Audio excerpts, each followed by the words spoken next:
तो नमस्कार दोस्तों, आप सबका हमारे नई वीडियो में स्वागत है। दोस्तों अभी हमने एक वीडियो बनाया था कि हमारा यूट्यूब क्रिएटर अवार्ड आ गया। पर दोस्तों आपको बता दें कि ये अच्छी बात है कि यूट्यूब क्रिएटर अवार्ड आ गया और आप सबका प्यार है, आप सबका सपोर्ट है। पर दोस्तों आपको बता दें एक बात, और सबसे ज़्यादा दुख होता है कि बहुत सारे भाई ऐसे हैं जो हमारे पास यूट्यूब क्रिएटर अवार्ड आ गया और फ़ोटो भी खिंचवाने आ रहे हैं और देखना भी चाहते हैं। तो भाई मैं मना नहीं करता, ठीक है, मैं मना कर भी नहीं सकता क्योंकि आप सबका प्यार है, आप सबका सपोर्ट है। पर दोस्तों आपको बता दें एक चीज़ यार सबसे ज़्यादा दुख देता है, क्योंकि वो चीज़ है कि अगर आप मुझे झूठ कहते हो कि मैंने आपको सब्सक्राइब किया है, आपका वीडियो देखता हूँ, जब मैंने आपके फ़ोन में देखा तो आप कहीं पे भी मेरा वीडियो नहीं देखते हो और सब्सक्राइब नहीं किए हो।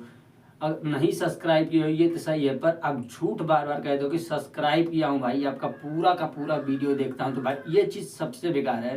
तो आपसे रिक्वेस्ट है कि अगर आप यूट्यूब क्रिएटर अवार्ड या कोई भी अवार्ड देखना चाहते हैं, फ़ोटो खिंचवाना चाहते हैं, तो रिक्वेस्ट है कि आप सब्सक्राइब जरूर करें। और ये आप सबका प्यार है, सपोर्ट है, ये यूट्यूब क्रिएटर अवार्ड तो है ही है, ये आप सबका प्यार भी है। तो आपसे उम्मीद यही रख रहा हूँ कि आप जब भी आओ सब्सक्राइब करिए और अच्छा सा प्यार दीजिए, सपोर्ट दीजिए और उसके बाद आप फ़ोटो खिंचवाइए या कुछ भी कीजिए, ये सारा चीज़ अच्छा है, ठीक है। तो दोस्तों थैंक यू सो मच, धन्यवाद। आप यहीं पे वीडियो को एंड करते हैं और अभी तक सब्सक्राइब नहीं किए तो सब्सक्राइब जरूर कीजिएगा।